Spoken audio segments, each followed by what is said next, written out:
Hey, what up everybody? This is Stevie Breach coming to you here today. We're going to be talking all about Monday Night Raw, which is going to be coming down tonight, September 21st, 2015. We have a new edition of Monday Night Raw going up against Monday Night Football. Of course, we're going to be riding high coming off the Night of Champions 2015 pay-per-view. We're going to be living off of all the results that happened off of there. I remember as a kid, those shows coming off the pay-per-view. You had to be sitting in front of the television because you never knew if they were basically starting a new era or a new storyline. There was a point in my life when we didn't get all the pay-per-views because we didn't have the right box or we didn't have enough cash in our pockets. But one thing leads to another. You sit down in front of the Monday Night Raw, and it's like you watch the pay-per-view because you get to see who the champions are.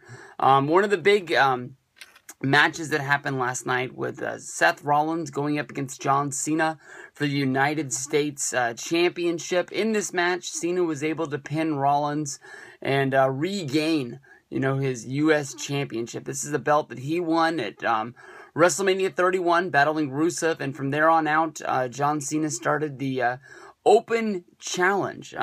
We haven't heard so much from John Cena about this, more about interviews with Daniel Bryan because he's not able to wrestle. Basically, Daniel Bryan has talked about the reasons why John Cena and Daniel Bryan won these mid-card championships at WrestleMania. And the one reason is that they were hoping that they were going to be able to have these matches on Raw and SmackDown, having these open challenges for guys to come out of the back and come out on Monday Night Raw and give them a great match.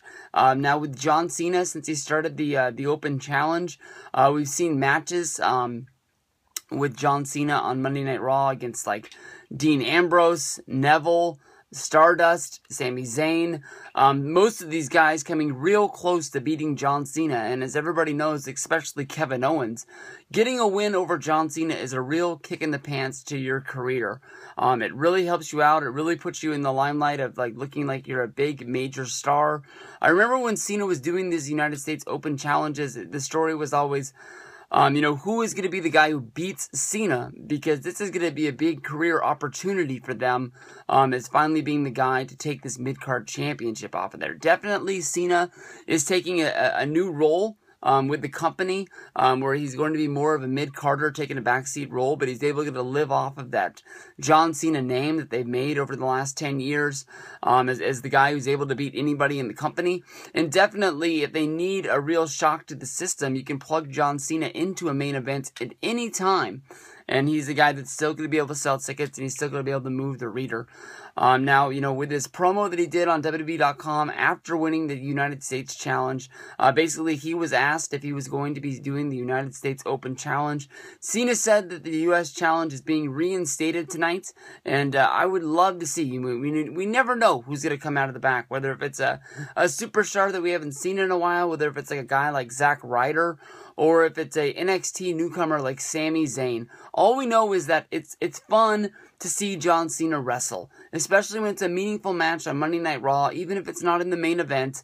Cena was one of those guys for years that was sort of protected. He would wrestle in a tag team match, or some sort of a main event that, it meant something because it was the main event, but at the end of the run, it didn't mean anything. But now, with the United States Challenge, the United States Championship is always on the line. It's going to be fun to see who Cena's battling week in and week out on Monday Night Raw.